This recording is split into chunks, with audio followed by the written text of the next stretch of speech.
福島正則の最後。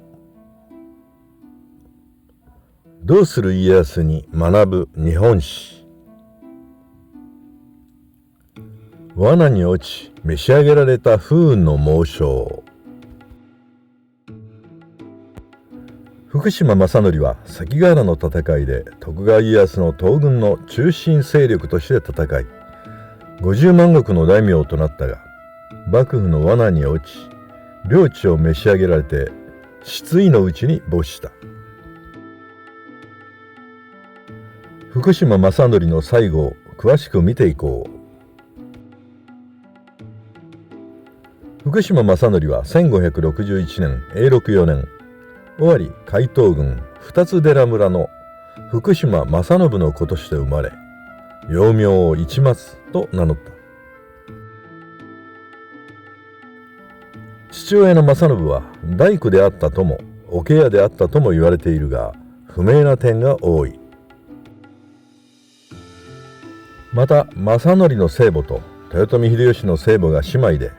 正則は秀吉のいとこだったとも言われている。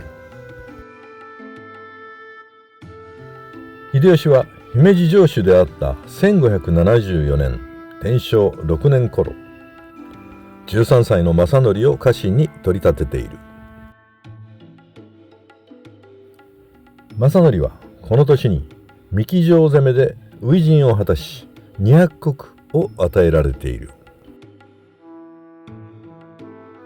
秀吉は農民の出身者で譜代の家臣がいなかったために、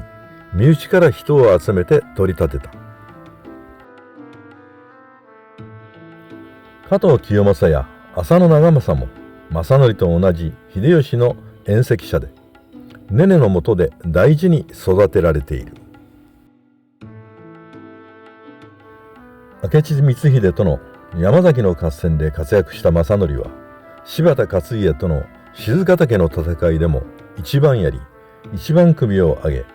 賤ヶ岳七本槍の一人に数えられた。戦後の褒章では他の6人が3000石であったのに対し、正則は5000石を与えられている。秀吉が関白に就任すると、正則は12人の諸大部の一人に選ばれ、守護家左衛門の城に叙任され、左衛門の大部と名乗っている。九州征伐では検地役を務めた正則は、伊予、今治11万3000石の大名に27歳の若さで抜擢されている。1595年文禄4年、豊臣秀次が謀反の罪で切腹した時、正則は検視役を務め、秀次の医療尾張清須24万石へ転封となった。しかし秀吉が没すると、正則や加藤清正の武断派と石田三成の対立が表面化する。正則は三成を加藤清正、黒田長政、細川忠興と襲撃している。正則は豊臣家には忠誠を尽くしたが、三成が豊臣家を乗っ取ろうとする奸臣だと考え、三成憎さから家康に近づいた。家康は養女正則の養子正行に嫁がせ、縁戚関係を結んでいる。関ヶ原の戦いで正則は東軍の中心勢力として活躍。安芸、備後2カ国49万8000石を与えられ、広島城を本拠地とした。しかし正則は豊臣家への忠誠心が強く、秀頼が急病になると大阪城に駆けつけて看病までしている。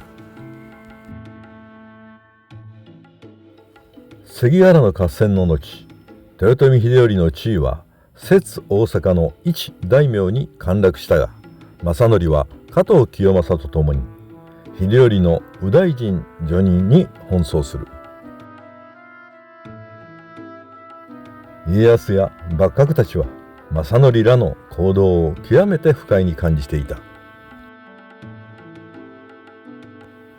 そのために正則は家康に疑われて2度の大阪の陣では出陣を許されず、江戸の留守居役を命じられている。大阪夏の陣で豊臣氏が滅びると、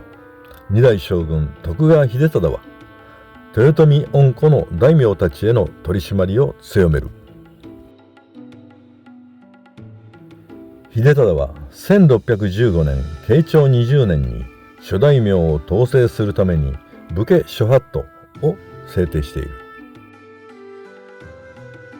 この諸法度で勝手な居城の修復や新造が禁止された。また幕府は一国一城制を発したため、わずか数日間で400もの全国の城や砦が取り壊されている。徳川家康が没した翌年の1617年元和3年、広島地方を大雨が襲い、広島城の石垣が崩れた。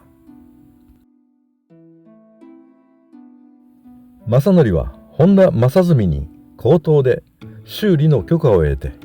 石垣を修復した。ところが後になって武家諸法度で定められた文面での修復願いが提出されていないところから、正則の行動が問題となった。結局城を勝手に修復したことが謀反の疑いありとなり、正則の広島藩は所領を没収されることになった。広島城の家臣たちは城の明け渡しを求める幕府の役人に武力で抵抗しようとする。しかし江戸にいた正則は書面でおとなしく引き渡しするよう書き送っている。福島正則は豊臣恩顧の大名を粛清するという幕府の方針により、本田正純の罠にまんまと引っかかったのである。正成の三男忠勝へは越後信濃45,000石への天風を上司の牧野忠成から言い渡された。正則は家康公が存命中なら申し開きもしたが、秀忠公へは今更とやかく申すこともないとおとなしく命令に服した。福島正則は30人ほどの近臣を率い、信濃川中島の高井の村に蟄居した。後を継いだ忠勝が先立って死去したため、正則は25,000石を幕府に返却する。そしてもともと酒豪の正則は朝晩酒量も増え、泥酔する状態が続いたようである。落泊した福島正則は1624年寛永元年失意のうちに他界した。享年64であった。さらに家臣たちが幕府の検視を待たずに正則の遺体を火葬したため、残りの2万石も召し上げとなった。しかし後に福島家の子孫は2,000石の旗本に復帰している。